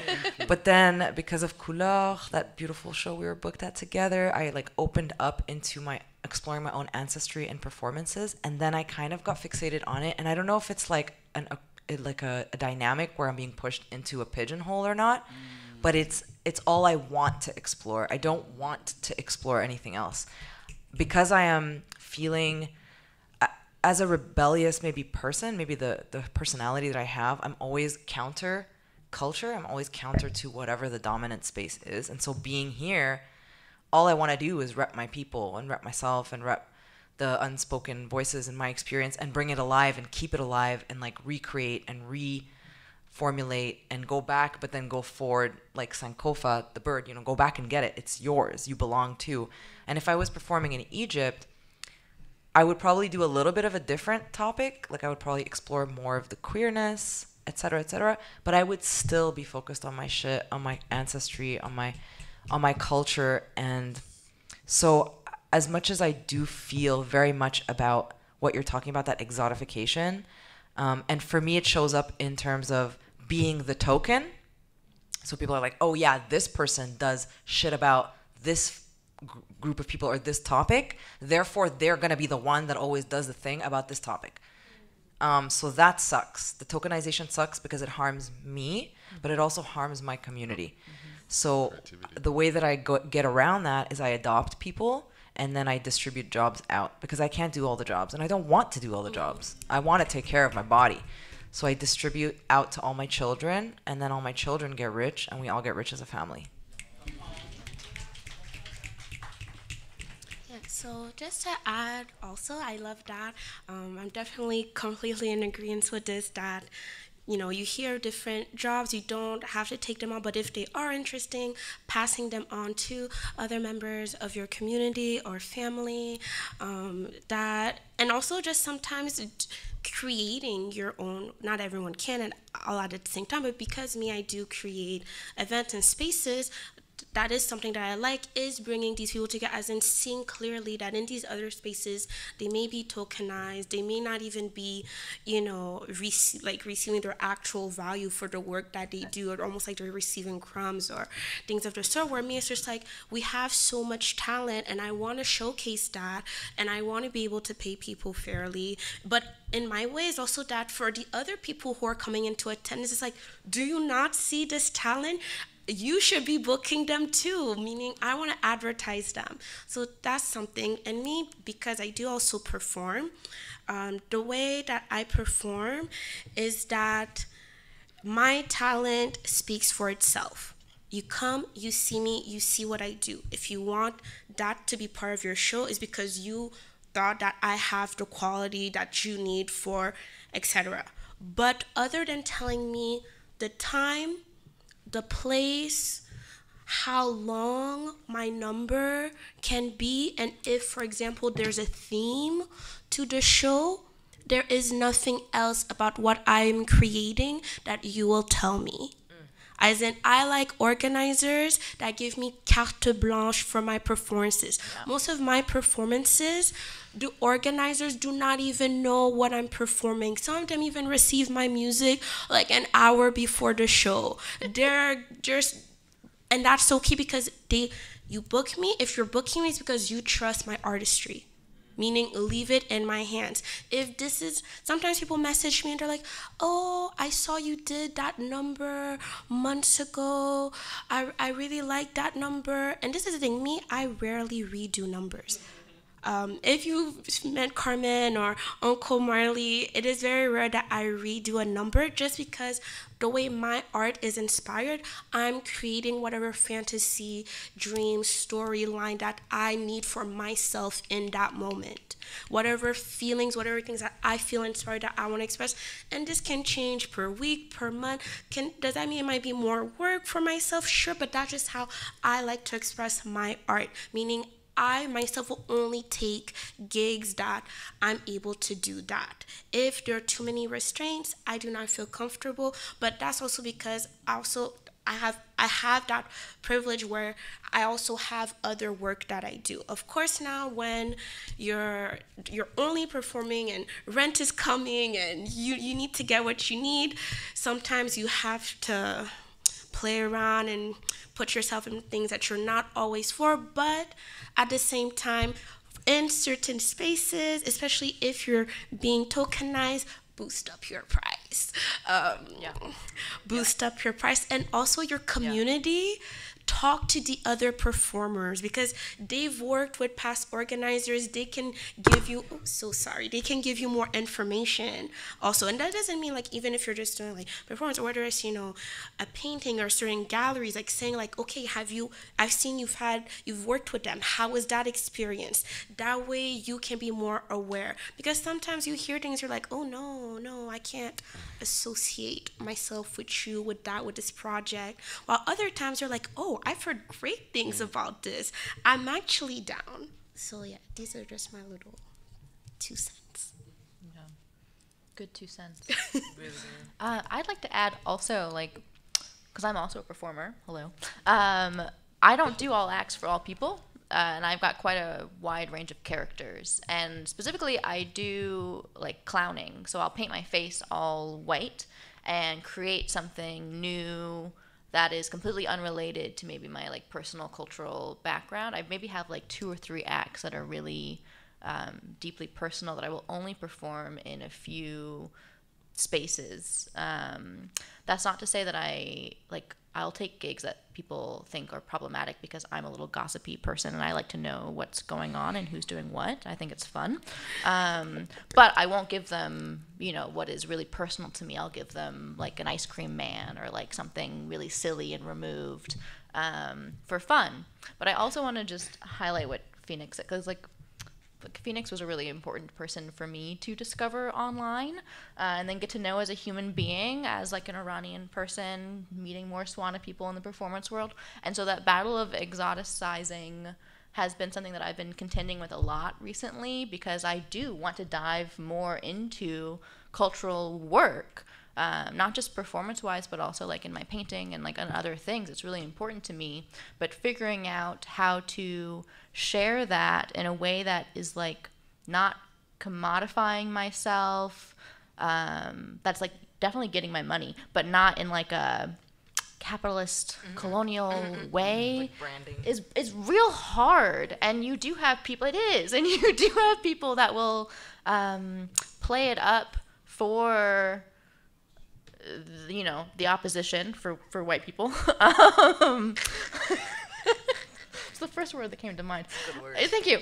And that's hard to also like toe the line around it, like, because like, I'm not going to judge somebody else for doing that, but it's also like, what are we doing here? What are we collectively deciding to do for ourselves and our community as people of color dealing with, so it's a hard thing to do.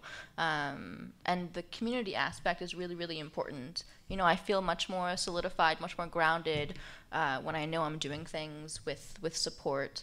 Yeah. And also, like, I will just echo what Kim said about advocating for yourself and saying, a hard no is a hard no, and that's totally okay.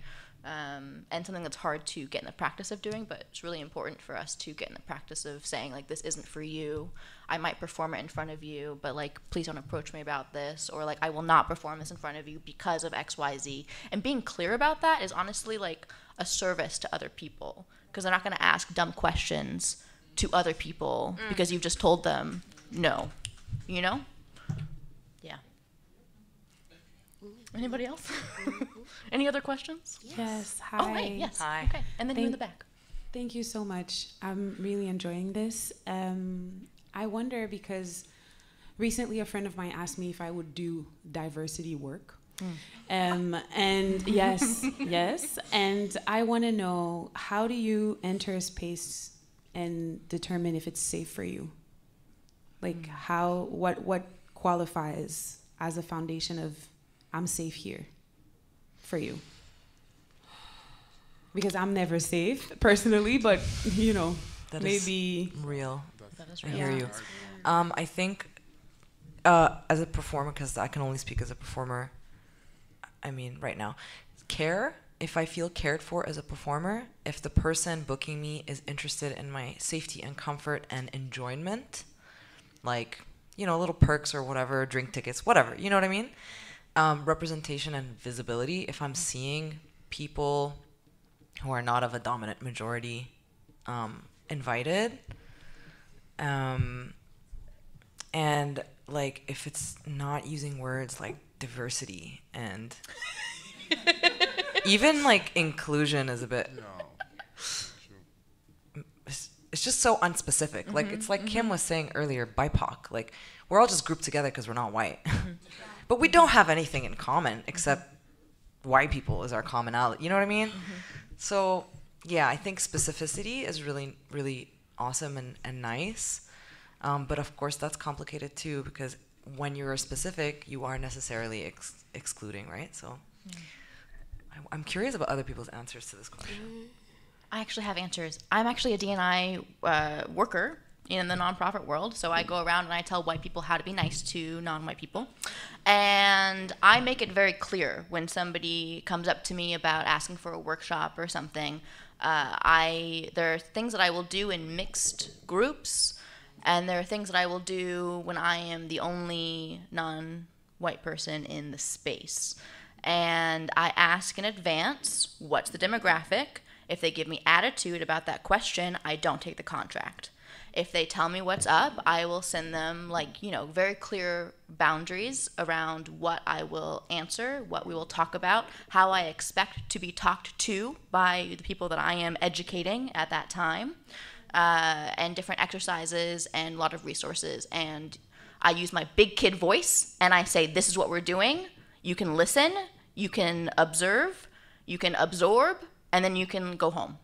And so I'm just very, very clear, and I bring out a little bit of heat, and I ask questions beforehand, and if they're open about it, then that's fine.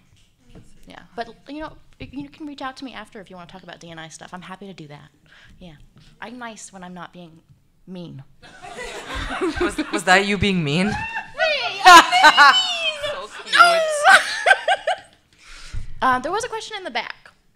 Oh, unless wait, Toshiro, Toshiro. No, c'est correct. We can do the next question, but I just wanted to add something to what yeah, you said. please. Ça irait avec, je sais pas si vous connaissez, c'est les horizons d'imaginaire, c'est-à-dire que dans un état, Maya Angelou disait qu'il fallait qu'on ait la capacité de rêver de ce qu'on avait besoin pour nous. C'est-à-dire que quand tu penses à un endroit, qu'est-ce qui pour toi serait un endroit où tu te sentirais safe? Moi, je te dirais, c'est la première question que tu dois te poser pour savoir si tu es safe. Moi, un endroit où je sais où je me sens, où je serais safe, c'est un endroit où c'est majoritairement des femmes. Premièrement, des femmes de couleur ou des femmes trans de couleur. Ensuite, c'est un endroit où on me demande mes pronoms. C'est-à-dire qu'un endroit où on ne m'accorde pas une binarité dès l'arrivée. Donc ça, je pense, c'est important. Et ensuite, comme Phoenix l'avait dit, c'est un endroit où on a un respect pour non seulement ma particularité, mais aussi ma globalité dans l'ensemble. Donc il faut qu'on comprenne que les intersectionnalités existent, il faut que ces gens-là ils les comprennent, que toi tu les comprennes. Et à partir de ces horizons d'imaginaire-là, tu pourras sentir les endroits où tu es la bienvenue, où tu ne l'es pas. Et je pense que c'est important qu'on soit capable, en tant que personne de couleur, de les faire et d'avoir ces imaginaires-là, parce qu'on ne les voit pas, on ne les représente pas, et on pense que ces lieux ou ces endroits où on peut être reçus correctement n'existent pas, mais pourtant ils existent. Et à force de pouvoir les imaginer, d'en parler et de les partager autour de nous et de savoir quels sont les endroits où et avec qui on se sent à l'aise, on pourra créer ces endroits-là et on pourra aussi demander à ce que ces endroits-là soient possibles d'accès. Donc moi, ça irait vers là ma réponse. Hi, hello. I want to take the question a little bit broader. From what I understand, most of you are performers, but we're here because we're queer. It's a Pride Week. And I'm very interested in the idea of building a community, but I feel very lost sometimes in terms of like how to serve the queer community. So what would you say would be maybe a blind spot that you experience concerning maybe the services or the efforts that have been made to serve the queer community? That's a great question. That's a very good question. Well, I think a major blind spot is queer people not advocating for themselves. Like, you're asking what you can do to be of service, which is amazing, but the best thing that you can do to be of service is to take care of yourself and show up as an authentic, genuine person in the community at the capacity that you're able to. I feel like queer people often overcommit and overextend. We give too much. Yeah, take care of yourself and like to show up and have fun. You're here. Hi. Yeah, worry about yourself. I think that like when you start worrying about yourself, you care for other people. I think that that's where the work starts. Like it's really like about yourself. I think I always like encourage people to like be selfish. Like be selfish in like a very like, you know, like loving manner, whatever way you wanna call it. But like being selfish, like having a moment in your life that you know that like this was about you and it was just about you. I think it makes you a much better person in the future because you have like learned and like have taken care of yourself so much that now you kind of like you have space to care for other people, and you also have space to not do the things that you don't want. You create better boundaries when you have cared for yourself because you know what you can and cannot take. So I would say that like if you are asking yourself that question, that's amazing because you have obviously like you expressing that you have the capacity and the want to like be present. But I think like absolutely like the best thing you can do, worry about yourself. Worry about yourself. I'll add a little bit, just because sometimes the way my brain takes in certain questions might be a little bit different. So to me, it's almost as if I'm hearing that, well, for me, my main love language, one of my major ones, is acts of service. And because as acts of service and because I love the community so much, it explains why I do what I do, which is to me a big labor of love. And maybe you feel this way too, where you love the community, you want to be even more part of the community, and maybe your way of being able to express this is through possibility of acts of service. And that's the thing that I like that Kim mentioned, is knowing yourself, because when you are aware and very self-aware of yourself and your needs, and also what you do and what you can't do, then that allows you to be more available to certain things. Meaning, what are your interests? What are your passions? What are things maybe that you hate, that you dislike? And then through these passions, they can lead you to certain events, certain people, certain spaces. And then once you're there, because you are who you are, and you're authentically being yourself, and you're already in places that already interest you, then your other talents and skills and resources can be shared.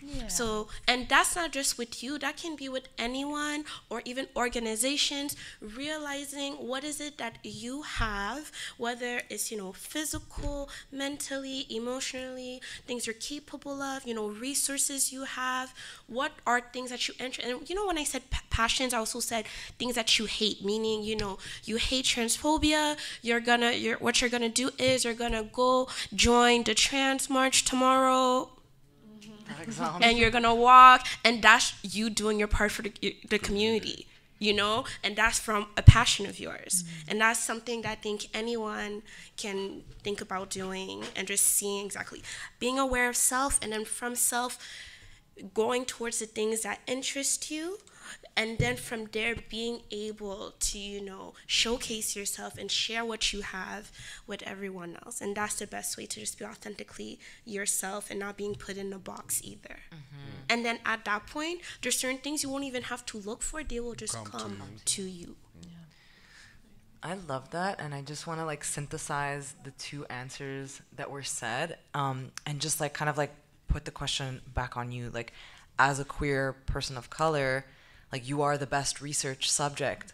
What do you feel is missing in your life, and what needs to be addressed, and what needs to be changed for you? And then me not being an organizing kind of person, I'm very disorganized. I wouldn't try to reinvent the wheel. I would just join on the backs of people who are already existing, like an organization, or maybe ancestors who did that work, and now you're picking up where they left off. Do you know what I mean? And then finding community within that to support you in building community, because you also need that support. Thank you. Thank you for your question. There's about 10 minutes left in our time. We got time for one more question. Someone just raise their hand. Come on up. I love your hair.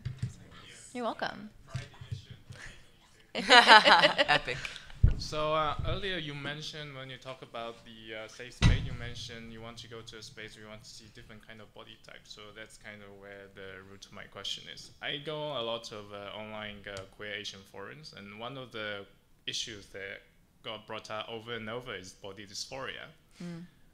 Queer Asian men will usually consider feminine and stuff, and a lot of advice that were given on the forum is that, oh, go to the gym, buff up, and you feel better. Oh.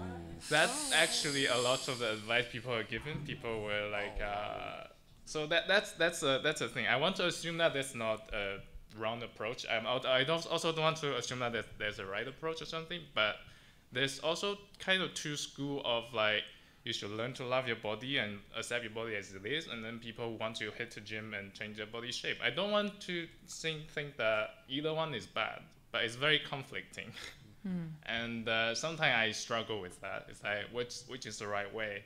If I feel if I go to the gym and work out, then I'll be disappointing all these learnings that all these things I learned about. You should learn to love yourself. If I just don't go to the gym, and then be would I be missing out something? So it's how do you navigate that? How do you just how do you navigate that and balance the two schools of whether you want to go to the gym or you want to just learn to love your body? I would love to try to take a stab at that question.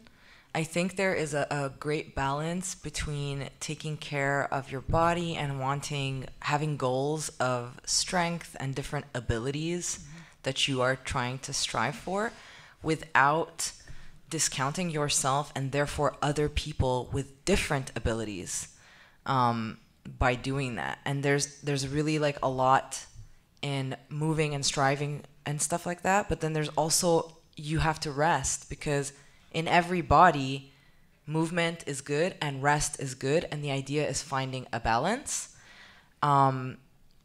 Also, like, you can work really, really hard at something and never feel good enough. So I think it starts with feeling good enough. And then you can work hard from a place of empowerment, not from a place of desperation and like self-hatred, because it will never satisfy you. That's one thing. Second of all, surround yourself with more positive people. Yeah. Those people, they may be innocent, but it's what they believe is toxic. It's ableist, and something that I'm starting to come around to is I've been missing in action from disability justice completely, because I haven't realized until this pandemic that we are all heading towards a spectrum of disability. We're all going to be disabled. Like, if we aren't already, we all will be. That is the natural course of humans. That is the natural course of nature. That is the natural course of having an organic body. So just be blessed that you can do things. Like, I've noticed that you can walk around and you can use your arms, and it looks like you can see, and you can hear, and you can speak. And these are all really privileges for you to not take for granted anymore. Like, we take them for granted. It's normal. We live, we wake up, we have capitalism to deal with. We take things for granted, right? But just take a moment and remember that a lot of people don't have what you have, and you could also lose what you have. So appreciate what you have today, right now. And anyone who's like not seeing you for who you are and is just seeing your body is really, it's a great screen for people that are not for you. I want to add, because obviously we're very different, but I'm like a hairy, chubby femme person who's recently started to work out. And I'm a really big fat activist. Like, I advocate for fat people and their rights. And there's so many things I can say about that. But as somebody who's like started recently to work out and to take that very seriously, it's come in conflict with my advocacy and what I'm saying to people about loving themselves, but also working out. And it's been kind of trippy to figure out. And I'll just like very openly say that my goals around working out are so that I can age with autonomy. I work with a lot of older people, and I've seen them lose their physical autonomy as they age. And I'm really conscious of that. And that's where that and smashing watermelons with my thighs are my two main goals. But I think that like working out doesn't mean that your body's going to look any different. And people think that it will, but it doesn't always. Like, different bodies do different things. And like, just because you're working out doesn't mean that you're going to get a shredded pack of some kind, or like, you know, do whatever, you know? So I think keeping that in mind when you see comments like that online around you should work out to do whatever is really important, because that's not how those goals work. And then also just keeping in mind that, like, I mean, like Phoenix said, you're honoring what your body can do, and you're celebrating that, and you're, you know, paying homage to the gods with your sweat is how I see it. And like, those two things can come together, and you feel empowered once you realize that, like, hell yeah, I can do that, you know, box jump that's like 1.5 feet, like, fuck yeah, you know. And there's different things that that come into play, and just working out does not mean six-pack. And also, there is so much racism in the idea of a perfect body or a body type that is good. Like, it's really like, there are so many different peoples in this world who ancestrally lived in a specific way and did specific things for their community and were like important for that. And you can see how all of us, you can see where we come from because of our bodies, right? You can sort of like have an idea. And I think that it's really important to recognize that being like a person of ancestry, you will inherit a type of body. And you can work out, you can go to the circus, you can do whatever the fuck you want, but you're not going to be taller. You're not going to be, you know, you have a different shoe size. You know, you will always inherit things. Yeah. And it's best to love those things that you've inherited, understand why and how you've inherited them, and who your ancestors are, what they look like, and why it's theorized or whatever. Why is it amazing that I have these curves? You know, why is it amazing that my hair coils? Why is this nose this way? This is so interesting to me. You know, like, I'm not trying to say like this is good or this is bad or put a value judgment on anything, because it's all good. It's all good. The only thing that's bad is having one image that is fake. That is actually the one that everybody have to look like. Take it away. So basically, basically, I'm going back to that. We are in a society where today we think that our body is so easy to be changed, that everything is doable to actually change, bleaching, surgery, all those things. I mean that we don't take in consideration what you said, which is like the ancestry and like the diversity and power of those body and different type of body that we have. And being in this society today where we projecting picture of that image that have been of health, exactly, what is healthy and how we should look and what is the right way to grow old. And I'm like, no, there is so many different type, so many different sizes.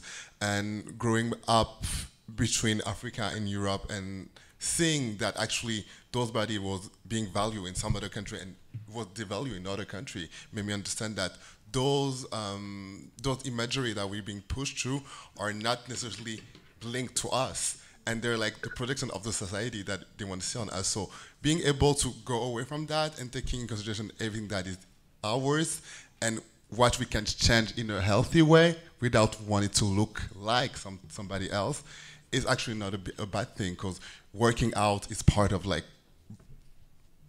giving honor to your body, you know? So yeah, of course you can change your body, but remember that the dysmorphia is there because there is that image that is linked to that superiority, that capitalism that we have to look like. But that is not the goal at the end of the day, because we are so diverse and there is so many different shapes and body that are amazing that we should be able to see those and be able to actually take into consideration those body and those type of body to understand where we are and where we stand with our own body. And having your image of health be like reflected by your body and not some other imaginary body. And then also being conscious of the gaze that is making you seek validation from certain eyes. Thank you. We're at the end. Sorry? Okay, I want to add like a sentence. You can add a sentence. Okay. Do it. Quick. Okay, so just because this question was specifically about the gym, this is my thing. If your reason to go to the gym is for the approval of other people for your body, it doesn't matter. You're never going to be satisfied. Who is this person? Because in different people, different bodies mean different things, meaning you're not going to feel good about yourself. Now, if you want to go to the gym, ask yourself, what are my reasons? What are my goals if I want to go work out? Do you want to, for example, me sometimes I like to focus on like my cardio because I perform and I want to make sure that I'm able to perform longer numbers. Sometimes also because I want to have longer sex sessions, literally, like it could be that. Sometimes I want to increase my strength. And at one point, I definitely know at the start of the pandemic, I was really working on like trying to get stronger because I was just like, I'm really getting angry at some of the harassment I'm getting in the street with my girlfriend, and me meaning, who knows, maybe one day I might need to knock a few heads, but I'm gonna be ready. I'm gonna be ready if that ever comes to be. So that is more that, as in realizing what are your needs, but making sure that these needs are not just projections of these awful systems and society, or just this one person. As if you have a crush on someone and that crush literally is like, I only date these types of people, then that person's not for you. Screw them. Bye. Yeah, big time. Bye, Felicia. Amazing. Yeah. Well, that's our time. Thank you to our amazing panel. And thank you to our wonderful audience and the internet. And to Fierté Montréal, thank you for hosting us. And to Full Circle. And am I forgetting anybody? Just Yourself. you. Oh, me! Thanks to me! Big host. Oh.